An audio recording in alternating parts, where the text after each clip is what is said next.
Welcome to the world behind midnight, where darkness reveals truths the light refuses to show. Before we descend, subscribe and turn on notifications. Drop a comment telling us where you're listening from tonight. Your support keeps these stories alive. Now, let's begin.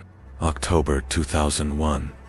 6 operators from Naval Special Warfare Development Group inserted into the Atchafalaya Basin on what intelligence classified as a priority interdiction mission. Priority. That word carries weight in our world, suggests urgency, importance, success. What it doesn't suggest is that you'll watch your team torn apart by something that exists in no field manual, no threat assessment, no rational corner of the universe. My name is Thomas Garrett, former Senior Chief Petty Officer, and for 23 years I've carried a secret that got me labeled psychologically unfit for service, medically separated with diagnoses that couldn't begin to explain what we encountered in those fetid waters. How do you diagnose someone who's seen the boundaries between our reality and something older, hungrier, infinitely patient? The official record states that Operation Stillwater resulted in 2 combat fatalities during engagement with hostile forces. Mission objectives partially achieved, survivors extracted under fire. The official record is a carefully constructed lie designed to bury the truth so deep that even those who lived it might start to doubt their own memories. But I remember everything with a clarity that borders on torture, every sound, every smell, every moment when I understood we weren't fighting an enemy we could defeat. We were being studied, tested, measured for something I still don't fully understand. So why break silence now? Why risk whatever remains of my credibility, and possibly my freedom? Because Vincent Drake, my second in command, and the only other survivor who made it to that extraction helicopter, died 6 weeks ago, under circumstances his family was told were natural causes. Heart failure at 51 for a man who could still run a 6-minute mile, and hadn't touched alcohol in 15 years. The last conversation we had, 3 months before his death, he told me they were back, that he'd seen the lights outside his apartment in Denver, heard that rhythmic breathing that doesn't quite match any living thing you've encountered before. He said he knew they'd never really let us go, that we'd taken something from that place, some mark or stain that made us findable across any distance. Now I'm alone, the last witness to what happened in the deep swamp, and if I'm next on whatever list exists, this account needs to survive even if I don't. The late 90s and early 2000s represented a critical period in counter-narcotics operations along the Gulf Coast, with trafficking organizations exploiting coastal waterways and inland swamp systems to move product north from South American sources through Mexican distribution networks. Federal agencies were overwhelmed, their conventional approaches inadequate against enemies who understood the terrain better than any agent ever could. That's when Joint Special Operations Command authorized what they called Enhanced Interdiction Protocols, which translated to inserting special warfare units into areas where normal law enforcement couldn't or wouldn't operate. Our team had been running these operations for approximately 14 months when the Stillwater tasking came through channels marked with classification levels that immediately indicated something different about this mission. The briefing occurred in a secure facility outside Little Creek, delivered by an intelligence officer I'd never seen before, and haven't seen since, which should have been my first warning, that standard operating procedures were being quietly abandoned. He presented what appeared straightforward enough on the surface. Signals intelligence had tracked communications, suggesting a major shipment moving through a specific corridor in the Atchafalaya Basin. Approximately 1.2 million acres of river swamp that represents the largest wetland system in North America. Our mission parameters were clear: infiltrate the target area, establish surveillance, document trafficking routes and personnel, interdict if opportunity presented itself, extract at predetermined coordinates, 72 hours post-insertion. What wasn't clear, what the briefing carefully avoided mentioning, was why they needed a Tier 1 Special Operations unit for what sounded like a relatively routine surveillance operation. 6 of us drew the assignment, starting with myself as team leader and Senior Chief Vincent Drake as my second. A man I'd worked with for 8 years and trusted more than my own judgment in certain situations. Our communications specialist was Petty Officer First Class Jamie Cordero. Young but exceptionally skilled, could establish contact through interference that would defeat most operators. Petty Officer Second Class Devin Cross handled our medical requirements, had saved lives in conditions that would have paralyzed less capable medics. Our heavy weapons specialist was Petty Officer First Class Raymond Torres, capable of carrying loadouts that seemed physically impossible while maintaining operational tempo. And finally our point man, the operator I'll refer to only as Phantom because that's what we called him, and because his family deserves to remember him as something other than what happened in that swamp. A man who moved through hostile terrain like he could sense danger through the earth itself. Insertion was scheduled for 2100 hours on October 19th via helicopter into a landing zone approximately 4 kilometers from our primary area of operations, then movement on foot to establish our observation post. Standard duration was 72 hours maximum, regardless of whether we acquired actionable intelligence or not, after which extraction would occur at coordinates we'd memorized rather than recorded. Simple infiltration, simple observation, simple extraction. Nobody anticipated resistance, because the intelligence assessment suggested we were dealing with civilian traffickers who'd avoid engagement with military forces. Standard loadout for all personnel included M4A1 carbines with enhanced optics and night vision capability, sidearms, tactical equipment, communications gear, 3 days of supplies compressed into packs that somehow always felt heavier than their actual weight. Phantom and Raymond also carried suppressed weapons for close quarters work if stealth became necessary, though the operational concept emphasized observation over engagement. The helicopter approach gave us our first real look at the operational environment, and even from 1500 feet, the Atchafalaya presented as fundamentally hostile to human presence. Endless canopy of cypress and tupelo interrupted only by dark water channels that reflected the dying light, like oil slicks. No roads, no structures, no indication that civilization had ever touched this place, or ever would. We fast-roped into a small clearing barely large enough for the insertion, rotor wash kicking up spray from the shallow water surrounding us on all sides, and the moment our boots touched down the heat and humidity enveloped us like something alive. Temperature had to be pushing 95, even at night, and the air possessed a thickness that made every breath feel insufficient, like trying to breathe through wet cloth. The helicopter departed within seconds, its sound fading rapidly into the distance until we were left with what I initially perceived as silence, but quickly understood was anything but quiet. The swamp generated constant noise, layers of sound that created an acoustic environment unlike anything I'd encountered in other operational theaters. Insects hummed in frequencies that seemed to resonate in your skull. Frogs called in rhythms that felt almost deliberately timed. Birds vocalized from darkness you couldn't penetrate even with night vision. And underneath everything else was the sound of water moving in ways water shouldn't move. But despite all that noise, the overwhelming sensation was one of isolation, like these sounds existed to emphasize how completely alone we were, how far we'd ventured from anything that might help if things went wrong. Phantom took point, and we established our patrol formation, movement beginning slow and methodical as we adjusted to the terrain. The first hour covered maybe 2 kilometers through conditions that matched our briefing expectations in some ways, while exceeding them in others. Water depth varied from ankle to chest level with no apparent pattern. Solid ground appeared and disappeared without warning, and the vegetation created visibility constraints that limited effective sight lines to perhaps 20 meters in most directions. Cypress trees rose from the water with root systems that spread like grasping fingers. Live oaks draped in Spanish moss created shadows within shadows, even with our night vision equipment, and undergrowth thick enough that movement required constant course adjustments. Our GPS units functioned adequately, but the swamp's homogeneous appearance meant that, without technological assistance, you could circle the same area indefinitely without realizing it. After approximately 4 hours, we'd covered perhaps 3 kilometers. And every member of the team showed signs of fatigue beyond what the distance should have produced. Something about moving through that environment drained energy faster than normal operations. Whether from the heat, or the constant resistance of water and mud, or something less quantifiable about the place itself. How much further to the OP location? Drake asked quietly, moving up beside my position. I checked coordinates, showing another 2 kilometers, maybe slightly less.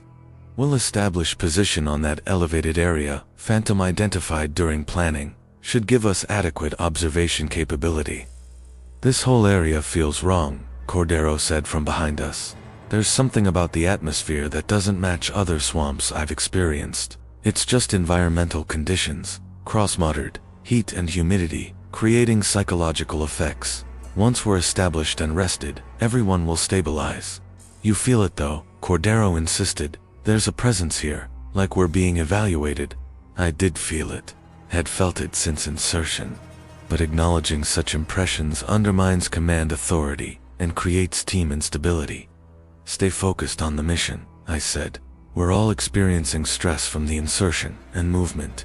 Once we establish the OP and implement our watch rotation, things will normalize. But Cordero was right, and everyone knew it. There was something fundamentally wrong about this place. Some quality that had nothing to do with temperature, or terrain, or any factor you could identify in an after-action report. We reached our designated observation post around midnight, an area of elevated ground, perhaps 20 meters across, with a massive oak providing cover and concealment. Phantom and Raymond conducted perimeter reconnaissance, while the rest of us established our equipment, set up watch schedules, and for the first time since insertion, I felt like we might achieve something resembling operational security. Comms check, Cordero said, adjusting his equipment configuration. Home base, this is Stillwater 1, radio check over. Static filled our earpieces briefly, before a voice responded. Stillwater 1, this is home base. We read you clearly, over. Roger, home base. We've reached primary op position. Establishing surveillance protocols will maintain scheduled communications over. Copy. Stillwater 1, acknowledged. Good hunting. Home base out. The familiar rhythm of military communications provides comfort through its predictability, following procedures that have been refined through decades of operations. Everything controlled, and measured, and knowable. That comfort lasted approximately 40 minutes before Phantom returned from his perimeter sweep with an expression that immediately indicated he'd found something concerning. Sir, need to brief you privately, he said quietly, and we moved away from the other team members. What's the situation? I asked. Found something on the perimeter about 60 meters south. Tracks in exposed mud that don't match any animal I can identify. That got my complete attention because Phantom had grown up in rural Georgia hunting everything that moved through swamps and forests. If he couldn't identify tracks that represented a significant gap in our threat assessment, show me, I said, and he led me through the trees to a section of mud near the water's edge, using his filtered light to illuminate what he'd discovered. My stomach tightened, looking at what he'd found. Tracks covered the area. Dozens of impressions that were roughly circular, approximately the size of dinner plates, but the pattern was completely wrong. Not clawed like you'd expect from an alligator, not hooved like a deer or wild pig. They resembled handprints but massive, with what appeared to be 6 or 7-digit impressions radiating from a central pad. What the hell leaves tracks like this? I whispered. No idea, sir, Phantom responded, and here's what concerns me most. He moved his light along the trail. They came up from the water, crossed this area, moved directly toward our position, then diverted west like whatever made them detected our presence, and adjusted its approach. How fresh are these impressions? I asked, though part of me didn't want to know the answer. Phantom examined the edges carefully. Very recent, within the last few hours. You can see water still seeping into the depressions. If these were older, the mud would have settled and consolidated. So something came through here after we established the op. Something large enough to leave tracks this size, and it knew we were here. Yes, sir, that's exactly what the evidence suggests, and I don't like the implications. I stared at those tracks, trying to reconcile them with known wildlife. Black bears inhabited the region, but these prints didn't match. Alligators were common, but the pattern was completely wrong, and nothing else in the local ecosystem should leave impressions this size. Okay, we keep this information restricted for now, I decided. No point creating team anxiety without understanding the threat. But I want watch doubled, and everyone maintaining high alert. If you observe anything unusual, you wake me immediately. Understood? Yes, sir, Phantom acknowledged. We returned to the OP, and I briefed Drake on what we'd discovered, his reaction mirroring my own concern mixed with inability to explain what we were seeing, but both of us maintained professional composure, understanding that team morale depends on leadership, projecting confidence, even when that confidence is increasingly difficult to maintain. We established watch rotation with 2 operators on duty and 4 resting, shifts changing every 2 hours. I took first watch with Phantom, reasoning that if anyone could detect approaching threats, it was him, and we settled into positions that gave us overlapping fields of observation across the surrounding terrain. The night progressed with the swamp maintaining its constant acoustic background. But as I sat there scanning through night vision, I began noticing something that initially seemed random, but gradually revealed a pattern. The normal sounds would continue for periods ranging from several minutes to perhaps 15 or 20 minutes, then suddenly cease completely, total silence lasting maybe 30 to 60 seconds before resuming. "You're noticing the silence patterns?" Phantom whispered beside me. "Yes," I responded. "Something's moving out there. Wildlife goes quiet when it passes, then resumes when it's gone. Could be a large predator, alligator, or black bear. They'd create that effect." Maybe. But he didn't sound convinced, and neither was I. The silence came again, and in that cessation of normal sound I heard something else. Breathing deep and rhythmic, but wrong somehow. Coming from everywhere and nowhere simultaneously. Every nerve in my body activated, and I scanned intensively with night vision, sweeping across trees and water and shadows, but detected nothing unusual. "Tell me you heard that," I said quietly. "I heard it," Phantom confirmed. Then movement approximately 50 meters out, something large shifting position between trees. I focused night vision on the location, but vegetation obscured any clear identification. Whatever had moved was now stationary again, and the normal swamp sounds resumed as if nothing had occurred. "Do we have contact?" Phantom asked, tension evident in his voice. "Unknown," I responded. "Possibly just large wildlife, but I'm not convinced." "Neither am I, sir, and that's what concerns me." We maintained heightened alertness for the remainder of our watch, both of us understanding that something out there was aware of our presence and observing us with what felt like calculated interest. When watch rotation came, I briefed Drake and Raymond about what we'd experienced.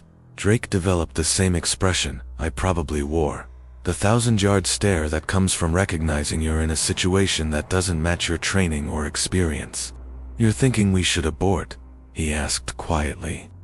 The thought crossed my mind, I admitted. But aborting based on unusual tracks and sounds would destroy our credibility. We need something concrete to justify extraction. Let's evaluate the situation at first light. If we haven't found any indication of the trafficking route by tomorrow evening, we'll request early extraction. "Fair enough," Drake agreed. "But sir, if anything else happens, if this situation deteriorates further, we need to prioritize team safety over mission completion." "Agreed," I said, though I knew that calculus was more complicated than it sounded. I attempted to rest, but sleep proved impossible. Every sound generated alertness responses, and I kept my weapon within immediate reach while listening to determine if noises represented normal environmental activity or something else. Around 0400 Cordero woke me with an expression that immediately indicated he'd encountered another problem. "Sir, you need to hear this," he said, leading me to the communications equipment. I was conducting scheduled check-in when I started receiving something unusual on the radio frequencies. "Listen carefully." He handed me the headset and adjusted the tuning. Initially I heard only static, but beneath the white noise was something else. A sound that rose and fell in pitch, sometimes resembling distorted speech, sometimes descending into something that sounded more like an animal vocalization. "What am I listening to?" I asked. "Unknown, sir. It's not on standard frequencies. Appears to be some kind of interference.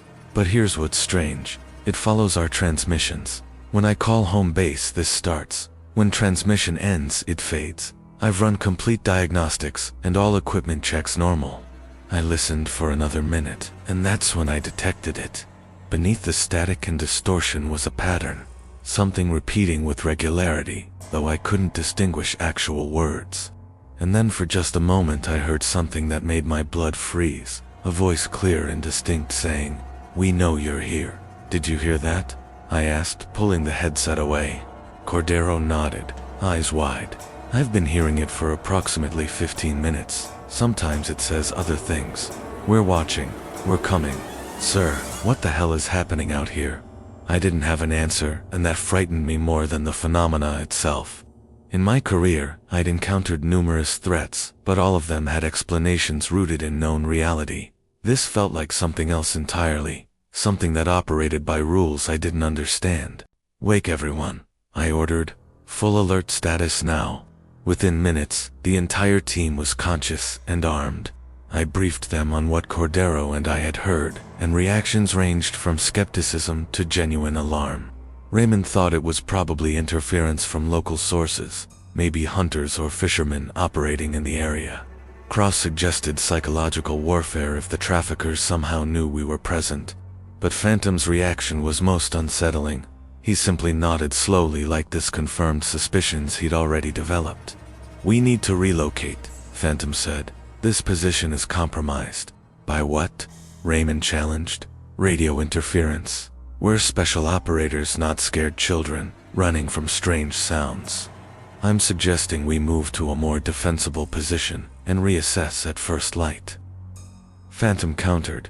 "This op is surrounded by water with limited visibility. If something approaches from multiple directions, we have no fallback options." He had a valid point. The position that had seemed adequate for observation now felt like a trap. But relocating in darkness through unfamiliar terrain carried its own risks, especially if we were actually being monitored by hostile forces. "We maintain position until dawn," I decided, "but full alert status, no one sleeps. Everyone remains armed and ready. Drake, I want you and Raymond conducting another perimeter sweep. Phantom, you're with me on Overwatch. Cordero, keep monitoring those frequencies. Cross-ensure all equipment is prepared for rapid movement if we need to evacuate quickly." The next 3 hours ranked among the longest I've experienced. We sat in darkness with weapons ready, while every sense strained to detect approaching threats. The swamp continued its normal sounds, but now every noise seemed potentially hostile. Every shadow could conceal an enemy. Every splash might indicate something moving toward our position. Then approximately 30 minutes before dawn, everything went completely silent. Not the periodic quiet we'd experienced before, but total absolute cessation of sound. No frogs, no insects, no birds, nothing except our breathing and my heart hammering in my chest.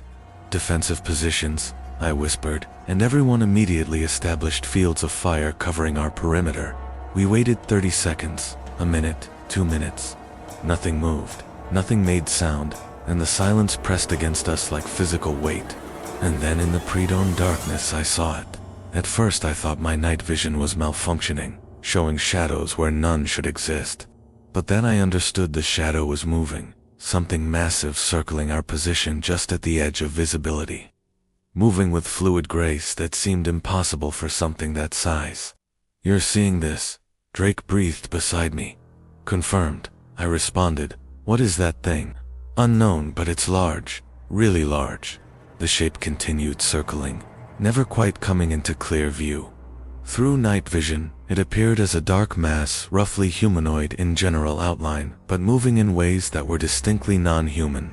Sometimes on 2 legs, sometimes on 4, sometimes in ways that suggested bones that bent in places bones shouldn't bend. "Should we engage?" Raymond asked, voice tight with tension. "Negative," I said. "We don't have positive identification. Could be wildlife, could be human. We don't fire unless directly threatened." But every instinct screamed at me to open fire, to illuminate that darkness with everything we had, to destroy whatever was out there before it could destroy us. The shape continued its circuit for another minute that felt like an hour, then suddenly stopped. I could feel it watching us, could sense its attention focused on our exact location with an intensity that made my skin crawl. And then the sun broke the horizon, and everything changed. The moment first light filtered through the trees, the normal swamp sounds resumed as if someone had unmuted the world. Birds started calling, insects began buzzing, and the oppressive silence vanished. I scanned the area where I'd last seen the shape, but there was nothing there. No tracks, no indication anything had been present at all. Everyone's status check. I called out, and received affirmatives, though everyone sounded as shaken as I felt. We conducted thorough perimeter sweep in growing daylight, but found nothing new. The tracks Phantom had discovered the previous night remained, but there were no others. Whatever had circled our position had left no physical evidence of its presence. "Sir, we need to discuss extraction," Drake said, pulling me aside. "This mission has completely deteriorated. Whatever we're dealing with isn't traffickers, and it's not normal wildlife. We're operating beyond our capability and understanding." "I know," I responded. "But if we call for extraction now, what do we report? That we got spooked by shadows and strange sounds. Command will question our judgment and stability. Better they question our judgment than recover our bodies. Jack, this is wrong. I've been operating for 17 years, and never felt like this. Never felt hunted by something I can't identify or understand. Whatever's out here, it's tracking us, and I think it's only a matter of time before it stops observing and starts acting." He was absolutely right. Every part of me knew he was right. But military culture doesn't reward commanders who abort missions based on bad feelings, regardless of how justified those feelings might be. "Give me until noon," I said. "We'll move to the primary search area. Conduct quick reconnaissance for any indication of trafficking activity. If we find nothing, or if anything else unusual occurs, we call for immediate extraction." "Agreed." Drake didn't look happy, but he nodded. "Until noon. But sir, if this goes wrong, the responsibility falls on you." "I know," I said, "and I'll accept that responsibility." We packed equipment and started moving toward our primary search area. In daylight, the swamp looked different. Less immediately threatening, but no less hostile. Heat was already building, and combined with humidity, it felt like moving through a steam room. The water had greenish tint, and occasionally we'd see alligators sunning on logs or floating like dark submarines just below the surface. Phantom maintained point position, and I noticed he was even more alert than usual. Eyes constantly scanning, movements careful and deliberate, as if he expected ambush at any moment. About an hour into our movement, he raised his fist, signaling halt. We all froze with weapons ready as he motioned me forward. When I reached his position, he pointed ahead without speaking. Through the trees approximately 40 meters away, I could see what had caught his attention. There was a structure of some kind, barely visible through vegetation. My initial thought was that we'd located the trafficking distribution point, but as we moved closer, I realized that made no sense. The structure was old, really old, looked like it had been some kind of facility at one point, but now existed as ruins, concrete walls covered in moss and vines, partially collapsed roof. Broken windows like empty eye sockets staring out at the swamp. Nature had been reclaiming it for decades. "What is this place?" Cross whispered. "No idea," I responded. "It's not on any of our maps, or in the briefing materials." We approached cautiously, clearing angles as we moved. The structure was approximately 40 meters square, constructed from reinforced concrete that had withstood the swamp's attempts to consume it. Inside we found rusted metal shelving, old equipment that appeared to be scientific instruments, and walls covered in what looked like water level measurements and dates. The most recent date we could distinguish was 1962. "This is government," Drake said, examining the equipment.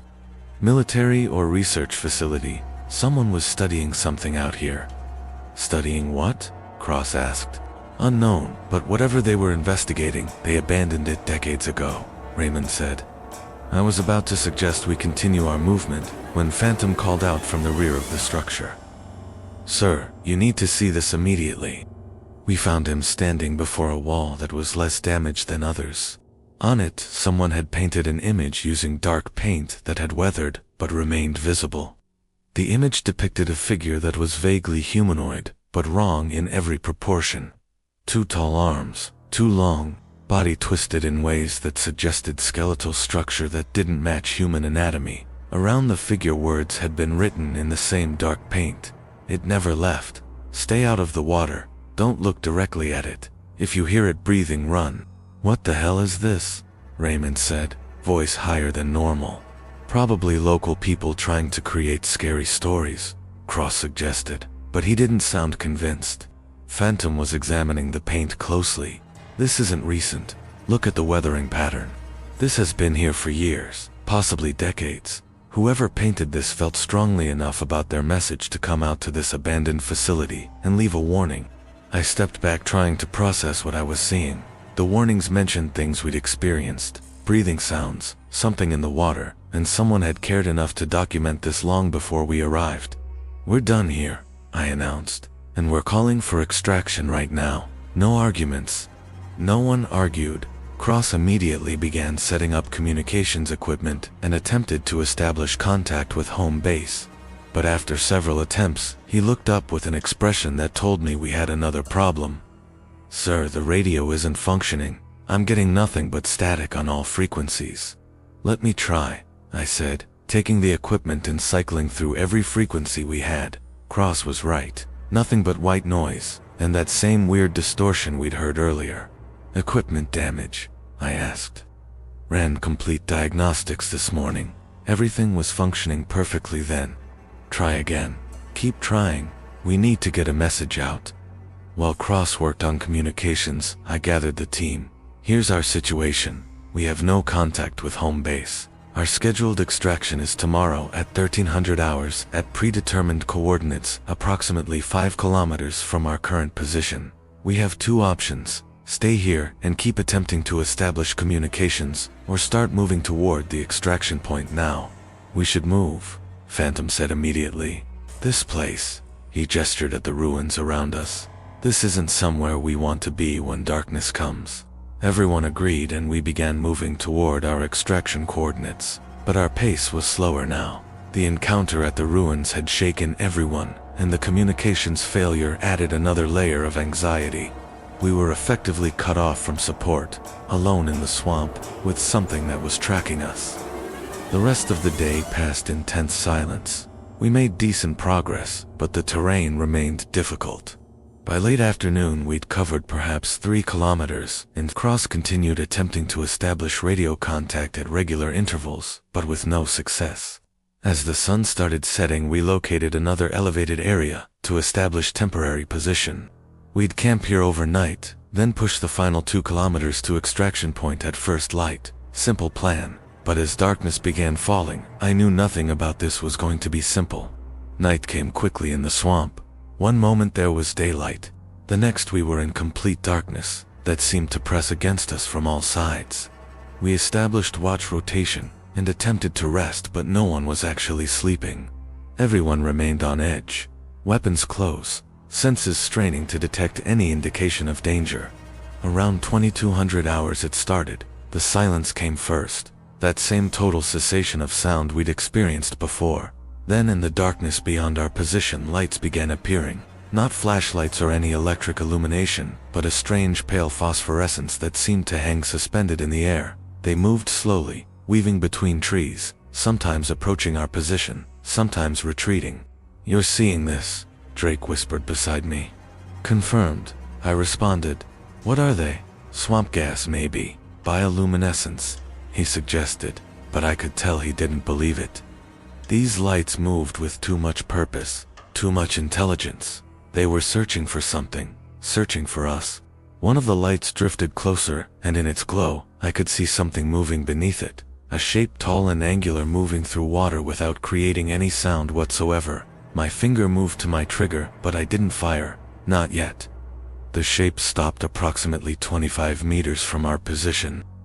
In the dim light, I could make out more details. It was roughly humanoid, but the proportions were completely wrong. Arms that hung too low.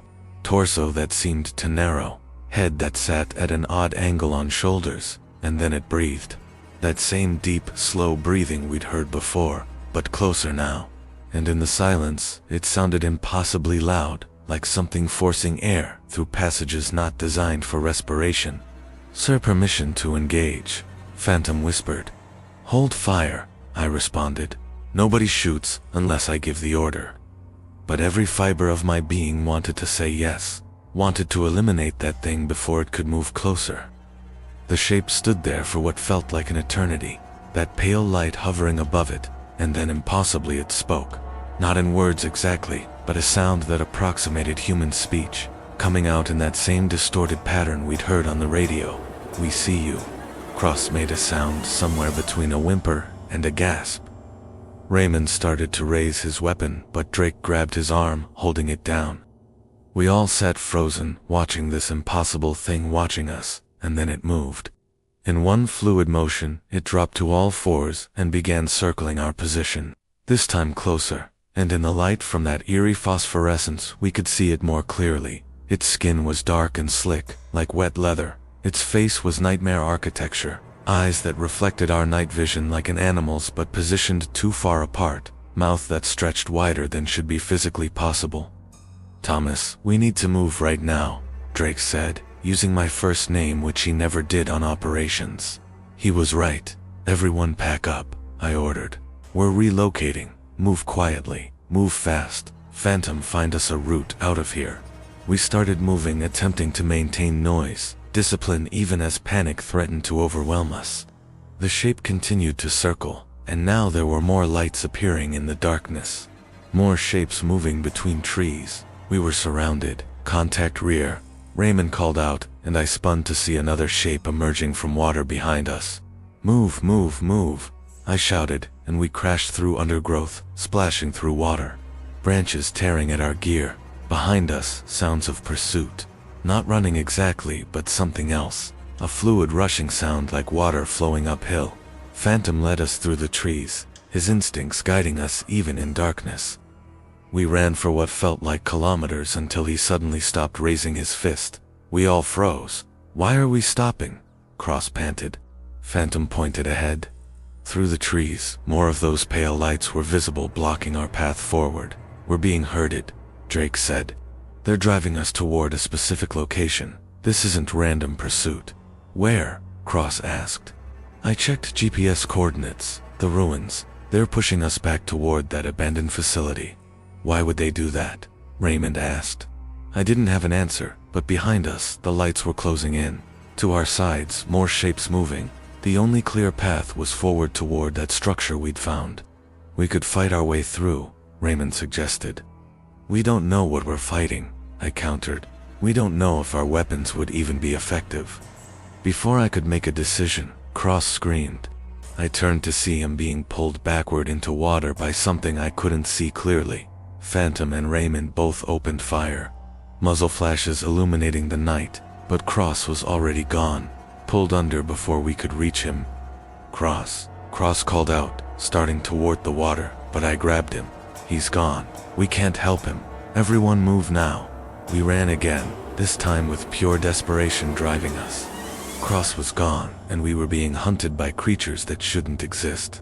The ruins appeared ahead of us, and despite every instinct, we ran toward them. We burst through the entrance, and immediately established defensive positions. The shapes were out there circling, but they weren't approaching closer. "Why aren't they attacking?" Cross asked. "Unknown," I admitted, "but I'll take any advantage we can get." Minutes passed, and the shapes continued to circle, but didn't approach. It was like there was some invisible boundary they wouldn't or couldn't cross. I started to feel the smallest hope that maybe we could hold out here until daylight. That hope died when Phantom called from the rear. "Sir, all of you need to see this now." We moved to the back wall, where in darkness with our lights, we could see more words painted below the warnings we'd seen earlier. "They keep something here. They feed it. Don't look in the hole." And that's when I heard it. A sound coming from beneath us, rhythmic scraping like something massive moving against concrete. "There's something under the floor," Drake said. I looked down. The floor was concrete, cracked and weathered except in one corner where a section had broken away, revealing darkness beneath. I moved toward it cautiously. There was a chamber underneath, and in the center was what the warnings had called the hole, a cylindrical opening about 6 feet across, lined with old brick, and from that opening came the most terrible smell I'd ever encountered. Decay and chemical corruption, and something else that had no name. "Don't look in it," Phantom said, remembering the warning painted on the wall. But I found myself moving toward the opening, needing to see, compelled by something I couldn't resist. I reached the edge and pointed my light down into darkness, For a moment, I couldn't process what I was seeing. The hole was deep, perhaps 40 feet, and at the bottom was a mass of something that looked organic, but the color was wrong, and the texture was wrong, and it moved like it was breathing, but nothing should breathe like that. As my light hit it, the mass began to move. Something that might have been a head lifted from the bulk eyes. Dozens of them opened across its surface, all focusing on me, and then it made a sound, a deep resonating vibration that I felt in my chest, in my bones, in places inside me that shouldn't be able to feel anything. I stumbled backward. We need to leave right now. This thing in the hole is worse than what's outside. As if responding to my words, the scraping beneath us intensified. The mass was rising. Cracks appeared in the concrete floor, spreading like lightning. The structure isn't going to hold, Drake shouted. Everyone out now.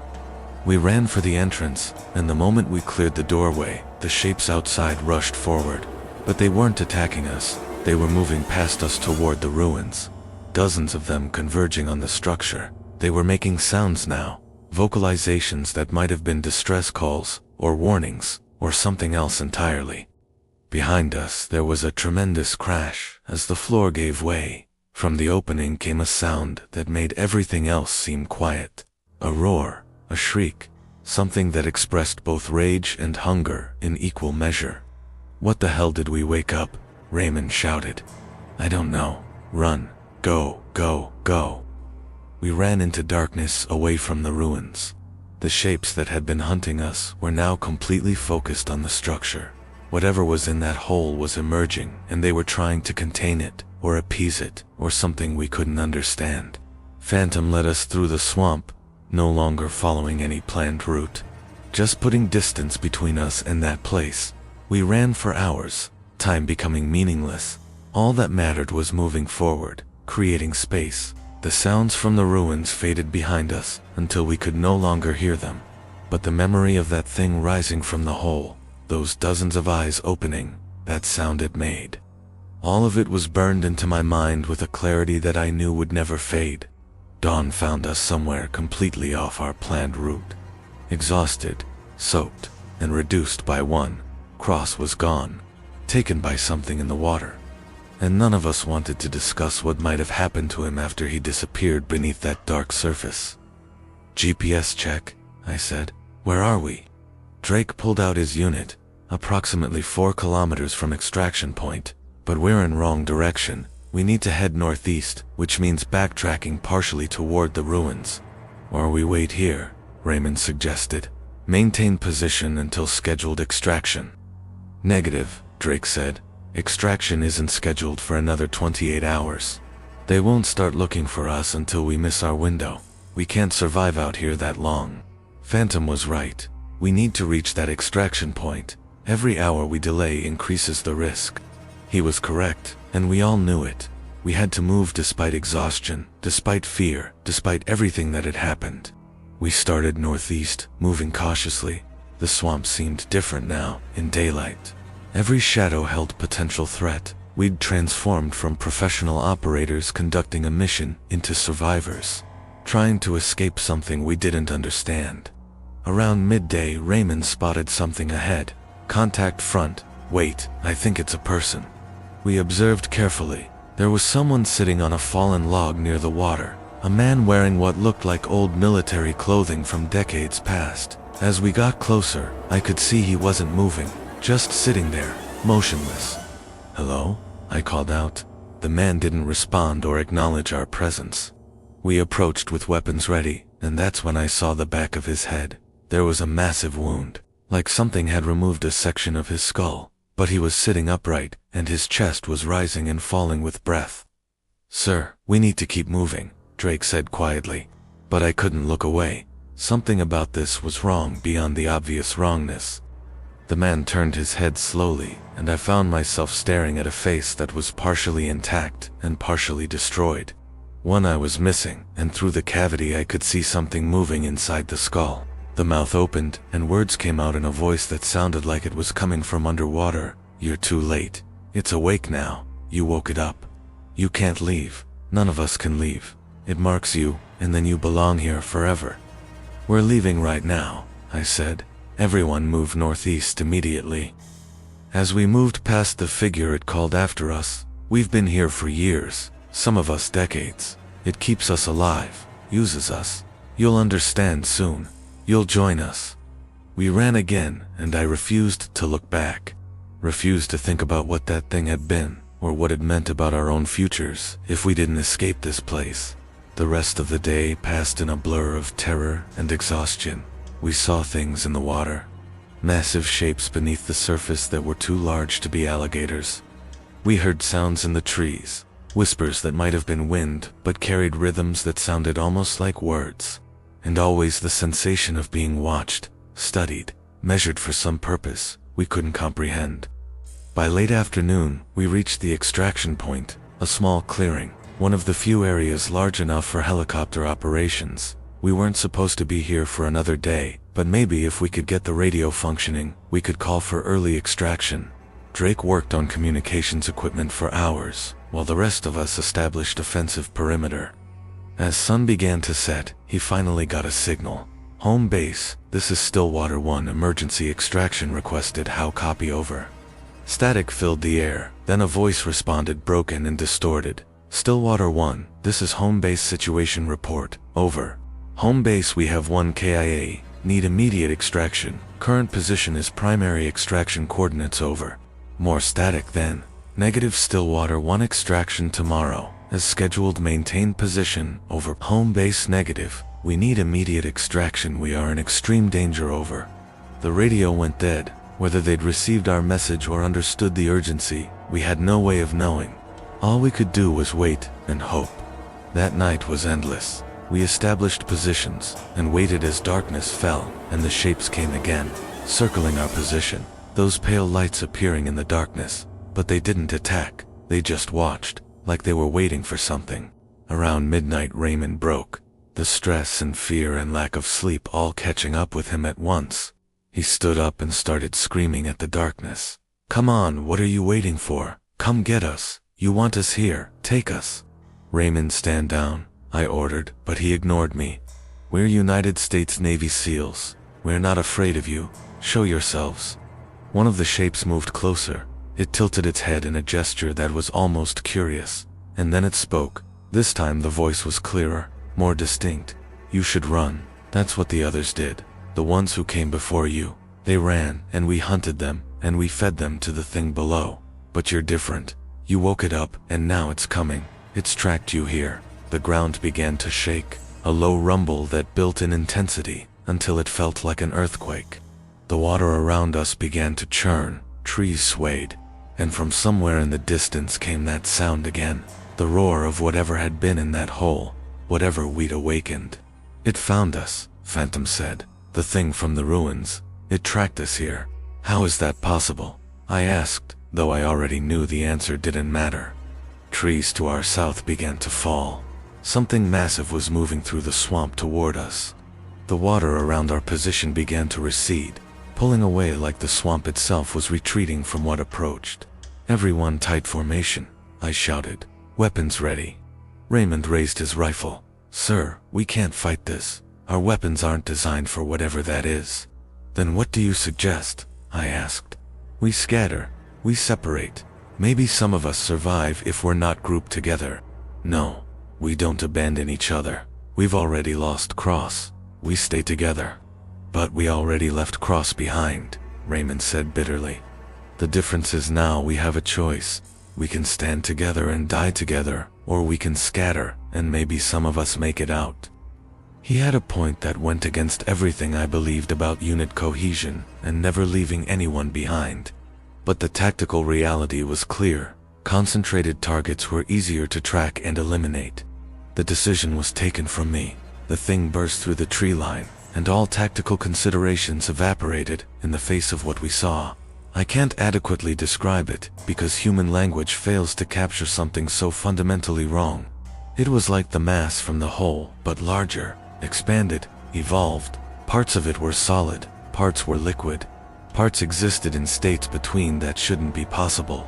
It moved on appendages that formed and dissolved as it needed them, and covering its surface were eyes, hundreds of them, all different sizes. all focusing on us with an intelligence that was utterly alien.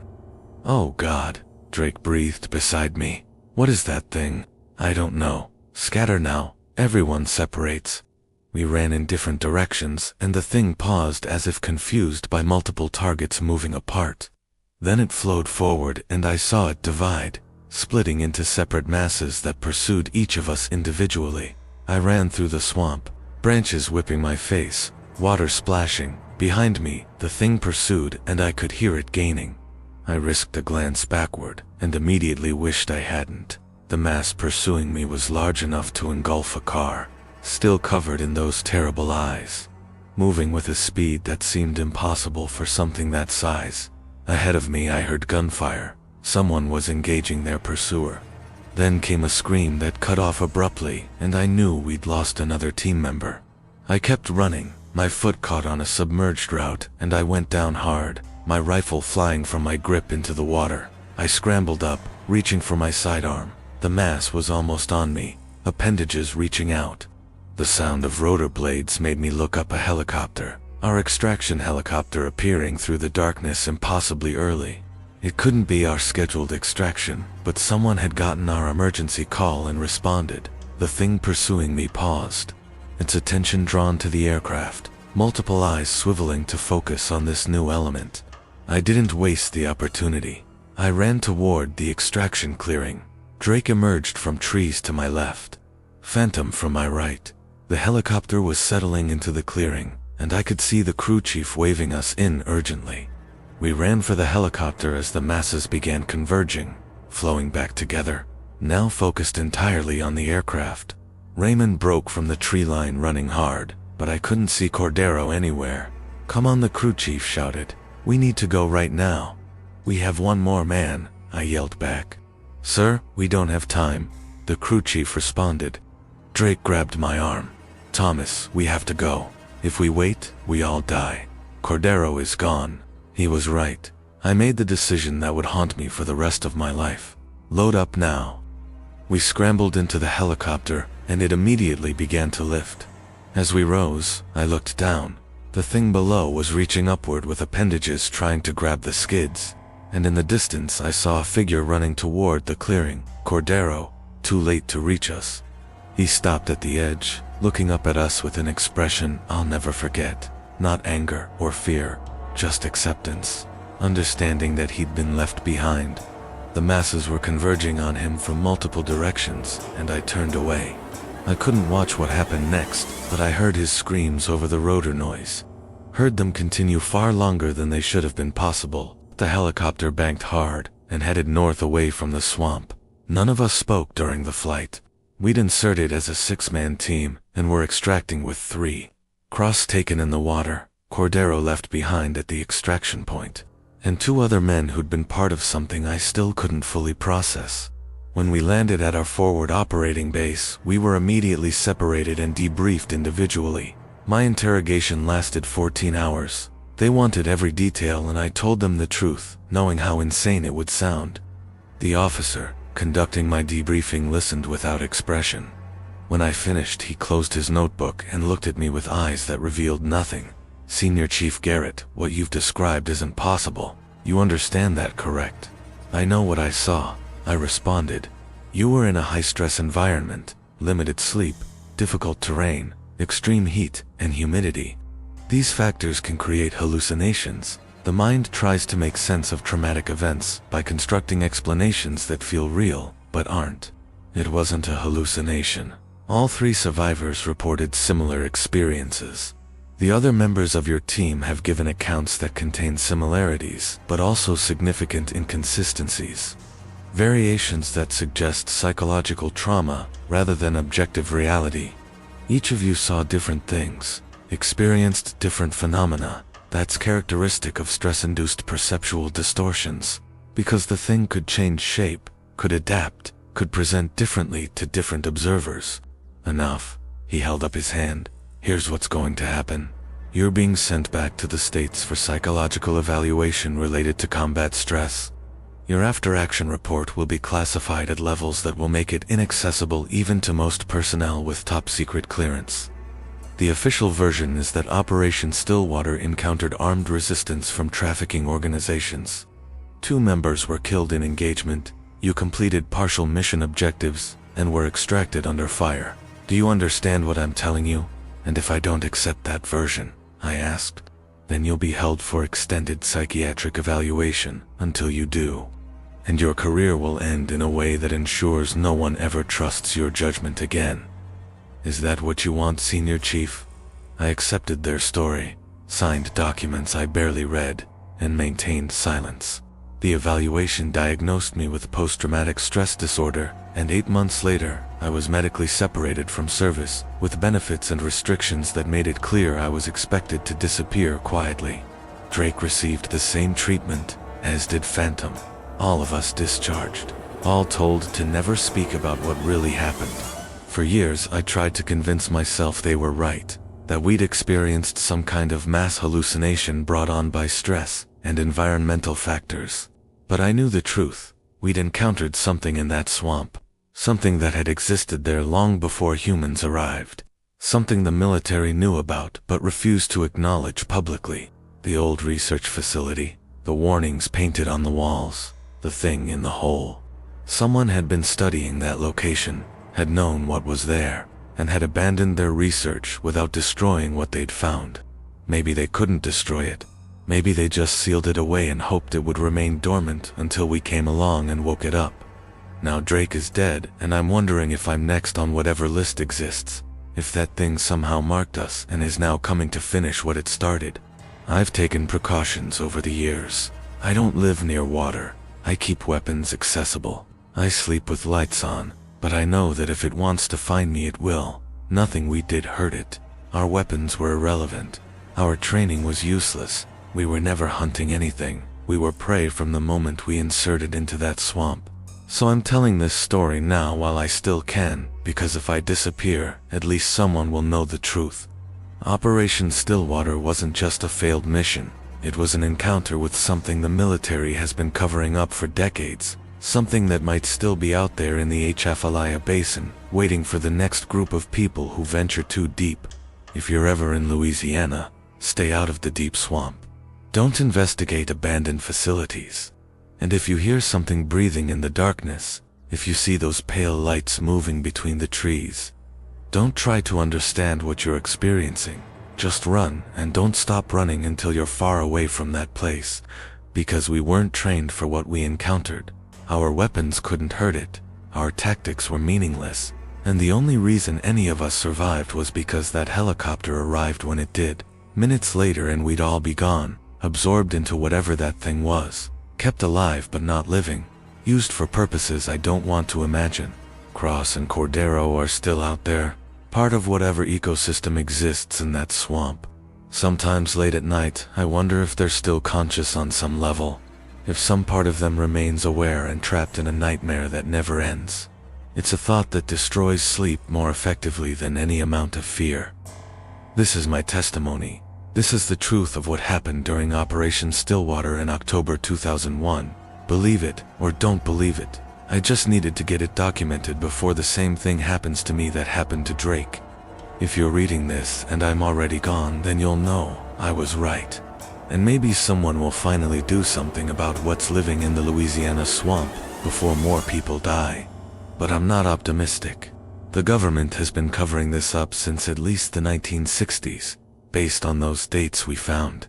They're not going to stop now. Too much invested in the lie. Too many questions that would need to be answered. Stay vigilant. Stay away from places that feel wrong in ways you can't articulate. And if you're ever on a mission that seems routine but starts to feel like something else entirely, trust your instincts and get out while you still can. Because some things exist beyond our understanding, beyond our ability to fight, beyond our capacity to survive encountering. The Atchafalaya Basin is one of those places, and what lives in its deepest sections is something humanity should never have disturbed. The helicopter banked hard and headed north away from the swamp. None of us spoke during the flight. We'd inserted as a 6-man team and were extracting with 3. Cross taken in the water, Cordero left behind at the extraction point, and 2 other men who'd been part of something I still couldn't fully process. When we landed at our forward operating base, we were immediately separated and debriefed individually. My interrogation lasted 14 hours. They wanted every detail and I told them the truth, knowing how insane it would sound. The officer, conducting my debriefing, listened without expression. When I finished, he closed his notebook and looked at me with eyes that revealed nothing. "Senior Chief Garrett, what you've described isn't possible. You understand that, correct?" "I know what I saw," I responded. "You were in a high-stress environment, limited sleep, difficult terrain, extreme heat, and humidity. These factors can create hallucinations. The mind tries to make sense of traumatic events by constructing explanations that feel real, but aren't." It wasn't a hallucination. All 3 survivors reported similar experiences. The other members of your team have given accounts that contain similarities, but also significant inconsistencies. Variations that suggest psychological trauma rather than objective reality. Each of you saw different things, experienced different phenomena. That's characteristic of stress-induced perceptual distortions, because the thing could change shape, could adapt, could present differently to different observers. Enough. He held up his hand. "Here's what's going to happen. You're being sent back to the States for psychological evaluation related to combat stress. Your after-action report will be classified at levels that will make it inaccessible even to most personnel with top-secret clearance. The official version is that Operation Stillwater encountered armed resistance from trafficking organizations. 2 members were killed in engagement, you completed partial mission objectives, and were extracted under fire. Do you understand what I'm telling you? And if I don't accept that version," I asked, "then you'll be held for extended psychiatric evaluation until you do. And your career will end in a way that ensures no one ever trusts your judgment again. Is that what you want, Senior Chief?" I accepted their story, signed documents I barely read, and maintained silence. The evaluation diagnosed me with post-traumatic stress disorder, and 8 months later, I was medically separated from service, with benefits and restrictions that made it clear I was expected to disappear quietly. Drake received the same treatment, as did Phantom. All of us discharged, all told to never speak about what really happened. For years I tried to convince myself they were right, that we'd experienced some kind of mass hallucination brought on by stress and environmental factors. But I knew the truth. We'd encountered something in that swamp, something that had existed there long before humans arrived, something the military knew about but refused to acknowledge publicly. The old research facility, the warnings painted on the walls, the thing in the hole. Someone had been studying that location, had known what was there, and had abandoned their research without destroying what they'd found. Maybe they couldn't destroy it. Maybe they just sealed it away and hoped it would remain dormant until we came along and woke it up. Now Drake is dead, and I'm wondering if I'm next on whatever list exists, if that thing somehow marked us and is now coming to finish what it started. I've taken precautions over the years. I don't live near water. I keep weapons accessible. I sleep with lights on, but I know that if it wants to find me it will. Nothing we did hurt it. Our weapons were irrelevant. Our training was useless. We were never hunting anything. We were prey from the moment we inserted into that swamp. So I'm telling this story now while I still can, because if I disappear, at least someone will know the truth. Operation Stillwater wasn't just a failed mission. It was an encounter with something the military has been covering up for decades, something that might still be out there in the Atchafalaya Basin, waiting for the next group of people who venture too deep. If you're ever in Louisiana, stay out of the deep swamp. Don't investigate abandoned facilities. And if you hear something breathing in the darkness, if you see those pale lights moving between the trees, don't try to understand what you're experiencing. Just run, and don't stop running until you're far away from that place, because we weren't trained for what we encountered. Our weapons couldn't hurt it, our tactics were meaningless, and the only reason any of us survived was because that helicopter arrived when it did. Minutes later and we'd all be gone, absorbed into whatever that thing was, kept alive but not living, used for purposes I don't want to imagine. Cross and Cordero are still out there, part of whatever ecosystem exists in that swamp. Sometimes late at night, I wonder if they're still conscious on some level. if some part of them remains aware and trapped in a nightmare that never ends. It's a thought that destroys sleep more effectively than any amount of fear. This is my testimony. This is the truth of what happened during Operation Stillwater in October 2001. Believe it or don't believe it, I just needed to get it documented before the same thing happens to me that happened to Drake. If you're reading this and I'm already gone, then you'll know I was right. And maybe someone will finally do something about what's living in the Louisiana swamp before more people die. But I'm not optimistic. The government has been covering this up since at least the 1960s, based on those dates we found. They're not going to stop now. Too much invested in the lie. Too many questions that would need to be answered. Stay vigilant. Stay away from places that feel wrong in ways you can't articulate. And if you're ever on a mission that seems routine but starts to feel like something else entirely, trust your instincts and get out while you still can. Because some things exist beyond our understanding, beyond our ability to fight, beyond our capacity to survive encountering. The Atchafalaya Basin is one of those places, and what lives in its deepest sections is something humanity should never have disturbed. I've spent the last 2 decades trying to live a normal life, trying to convince myself that what happened was survivable, that I could move past it, build something resembling peace. But peace doesn't exist for people who've seen what I've seen, who know what I know. Every body of water makes me tense. Every dark night carries echoes of that swamp. Every unexplained sound triggers responses that mark me as damaged in the eyes of people who've never faced something beyond rational explanation. Drake used to call me every few months. We'd talk about mundane things, weather and sports, and anything except what we both couldn't forget. But underneath every conversation was the unspoken truth that we were connected by trauma so profound it had fundamentally altered who we were. The last time we spoke, he told me he'd been seeing things again, that he thought they were coming back, that whatever mark we'd received in that swamp was calling us home. I told him he was experiencing stress, that he needed to talk to someone professional. But even as I said it, I knew I was lying. I'd been seeing things too, shadows that moved wrong, lights in the darkness outside my windows, the sound of breathing that came from nowhere. I just hadn't wanted to admit it, because admission meant accepting that we'd never really escaped, that we'd only been granted a temporary reprieve.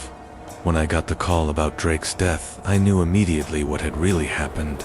Heart attack, they said, but I knew better. It had found him, claimed him, completed what had started in October 2001. And now I'm the only one left who knows the complete truth. Phantom died 7 years ago, in what was ruled a car accident, but I've always had questions. The circumstances were strange. The investigation was brief, and the way his vehicle left the road suggested something other than driver error. So here I am, the last survivor of Operation Stillwater, waiting for whatever comes next. I've documented everything, left copies in multiple locations with instructions for publication if I disappear. Maybe it won't matter. Maybe people will read this and dismiss it as the ravings of someone with PTSD. But at least the truth will be available for those willing to consider that our understanding of reality might be incomplete. That things exist in the dark places of the world that we're not equipped to comprehend or combat. The military knows. I'm certain of that. The facility we found wasn't accidental. Someone was studying that location decades ago, documenting what lived there, maybe trying to understand it, or weaponize it, or simply contain it. They abandoned the research, but they didn't destroy the records. Somewhere in classified archives there's documentation of what we encountered, reports from earlier teams who probably met the same fate as Cross and Cordero, evidence of something that can't be acknowledged publicly without undermining fundamental assumptions about the nature of reality. I don't expect justice for what happened. Don't expect the truth to be officially recognized. I just want people to know that if they're ever asked to go into the Atchafalaya Basin for any reason, especially the deep sections far from civilization, they should refuse. No mission is worth what we experienced. No objective justifies encountering what lives in those waters. Some places belong to things that were here before us, and will be here after we're gone, and our best chance for survival is recognizing those boundaries and respecting them. This story has consumed my life for 23 years, defined who I am, and destroyed who I might have become. But at least now it exists outside my own mind. Other people can know what happened, can decide for themselves whether to believe, can maybe avoid making the same mistakes we made. If you take anything from this account, take this. Trust your instincts about places that feel wrong. Don't ignore warnings even when they seem irrational, and never assume that because something isn't supposed to exist, it doesn't. We went into that swamp as professional operators, trained and equipped and confident in our abilities. We came out broken, reduced, fundamentally changed by contact with something our training never prepared us for, and 2 of us didn't come out at all. They're still there, part of whatever that thing is, feeding it, or being fed to it, or serving some purpose I can't comprehend.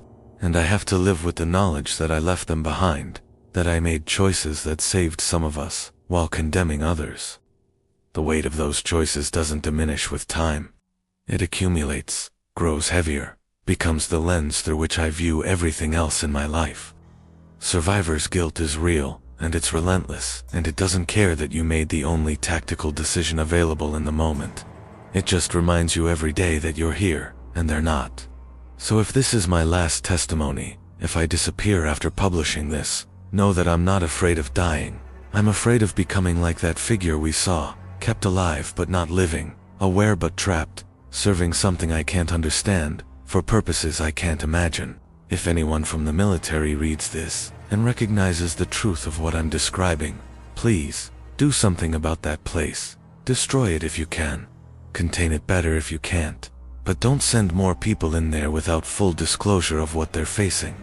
Don't let more operators die or disappear because of missions designed around incomplete intelligence and official denial of what actually exists.